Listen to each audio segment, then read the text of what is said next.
Welcome to the College Investor Audio Show, where we talk about the biggest issues impacting millennial money, from student loan debt to side hustles to building wealth. We will show you how to get out of debt so that you can build real wealth for the future.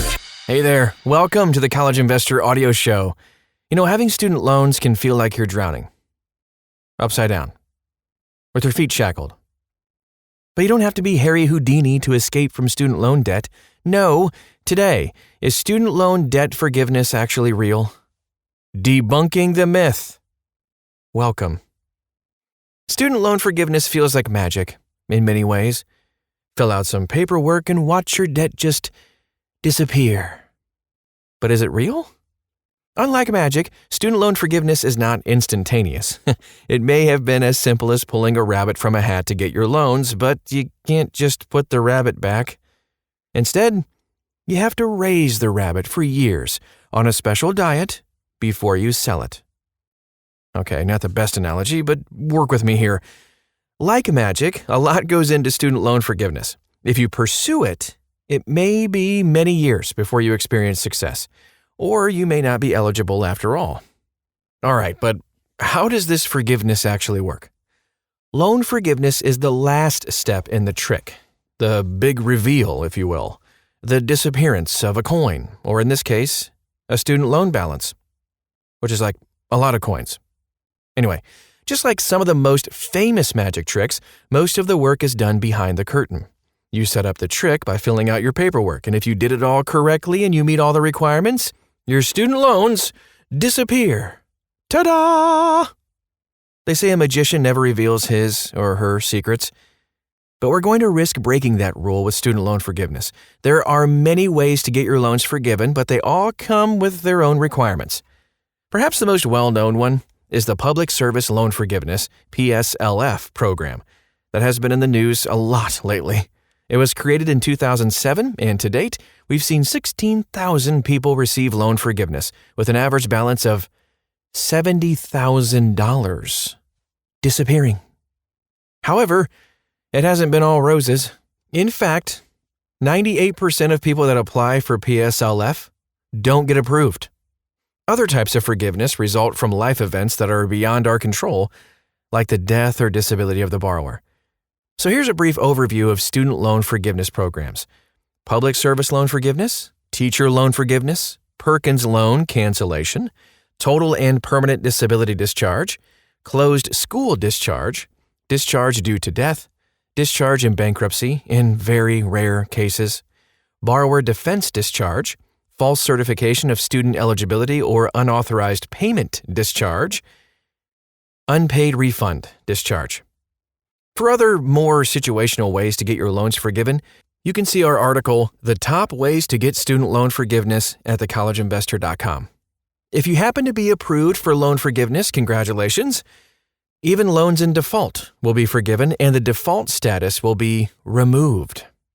Note: you might notice something missing from that list: income-driven repayment IDR plans. While those do end in loan forgiveness, if there's any balance left to forgive, it isn't officially a forgiveness program. Instead, the Financial Aid Office classifies it as a repayment program. We call them our secret student loan forgiveness programs at thecollegeinvestor.com. Just type in those words. You'll find it. That also means that if any balance is forgiven, it is taxed as income. So you don't really get the full benefit of a forgiveness program with that one. Is it magic or misdirection? So, is student loan forgiveness real? Let's start with magic. I scoured the internet for success stories in which people received student loan forgiveness and it saved their financial lives. Here's what I found. The recent Public Service Loan Forgiveness update showed that 16,000 people have had their student loans forgiven under the program. Plus, the average student loan balance is about $73,000 forgiven. That's impressive. Recently, news erupted about a lawsuit settlement in which Equitas will cancel the student loans of Corinthian College's students. But that lawsuit pertained to private loans. Doesn't count as a forgiveness program, a federal forgiveness program, I should say. A Reddit user posted excitement to have received their teacher loan forgiveness. Most other mentions about forgiveness programs are users asking for advice on how to meet the requirements. When news about schools closing mentions student loan forgiveness, as was the case for Corinthian colleges and ITT, they often describe possible or promised forgiveness. Similar to language on the federal student aid website, articles like the one in San Francisco Chronicle explain that if you qualify for closed school discharge, for example, your remaining debt will be forgiven and you will be reimbursed for loan payments already made. Is that proof that forgiveness is real? Descriptions like that can be compared to descriptions of magic tricks. Do you believe it if you didn't witness it? Unfortunately, media outlets tend to publish stories, or rather complaints, about misdirection far more often. Here are two examples that have gotten plenty of media coverage recently. Public service loan forgiveness. Countless stories describe borrowers meeting eligibility requirements for several years until for some reason they don't. There are many reasons this can happen, not the least of which because this is the most complicated student loan program available, but it often stems from the employment certification forms borrowers are encouraged to submit yearly. Borrowers planning on applying for PSLF send in employment certification forms, ECFs, to make sure their employment meets the requirements. Receiving approval based on that form may appear like a green light, but it doesn't give you the whole picture. The problem is that the yearly certification only checks the eligibility of your employment, not of your loans.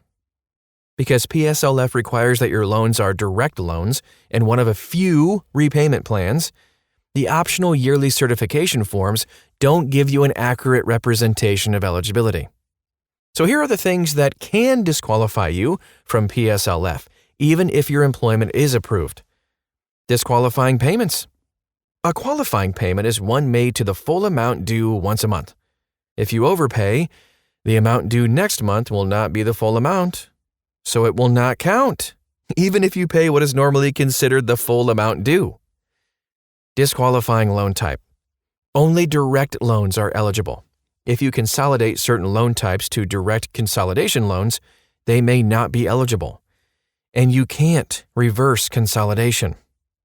Disqualifying repayment plan. Standard, IBR, ICR, pay, and repay are all qualifying repayment plans.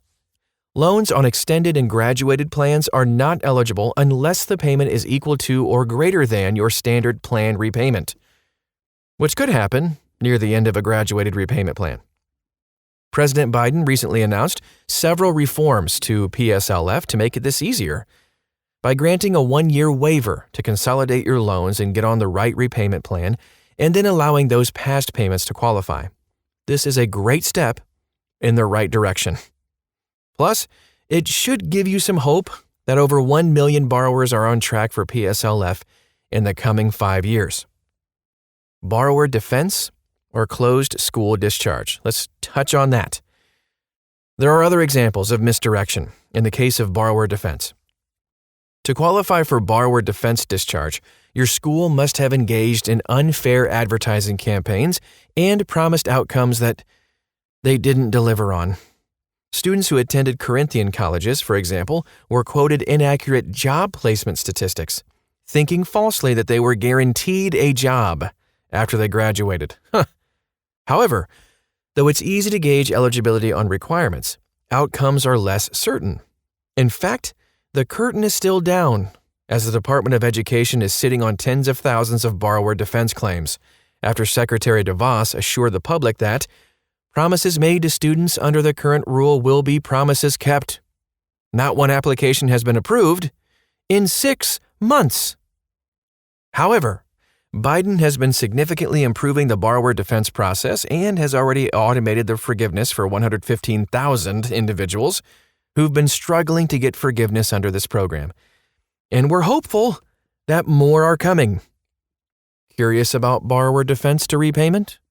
You can learn more about it at, you guessed it, thecollegeinvestor.com.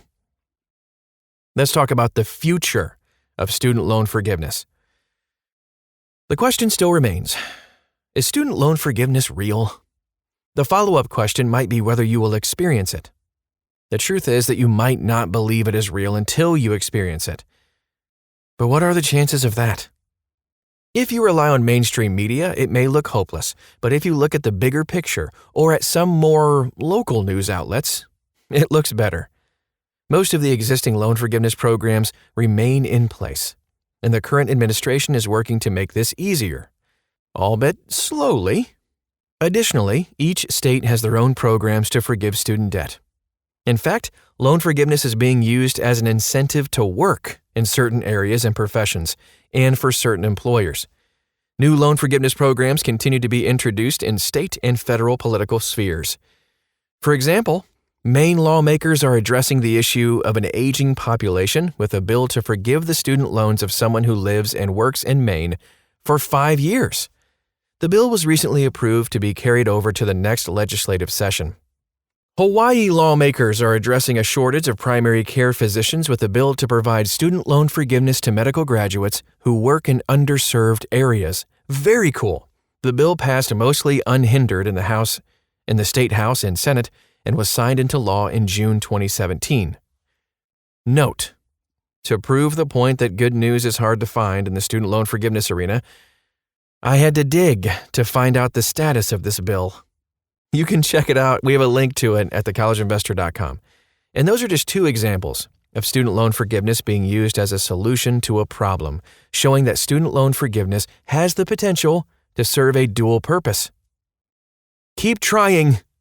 Student loan forgiveness is, in fact, real.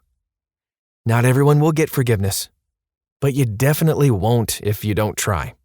So, if you feel like you might be eligible for any forgiveness program, please go ahead and pursue it. But make sure to do your research too. Pay attention to all the requirements, new developments, and even what forgiveness will look like. And make sure to look into whether the forgiven balance will be taxed as income. Very important. You can find out more about this, dig deeper into all the different links and resources we have right inside this article. Copy and paste the title of the podcast into the search bar at thecollegeinvestor.com, and you'll find it. There's so much stuff there for you. We hope this was helpful to you. If it was and you think a friend could use this information too, please feel free to share this podcast and help other people too. Thanks again for stopping by today. We will talk to you again real soon.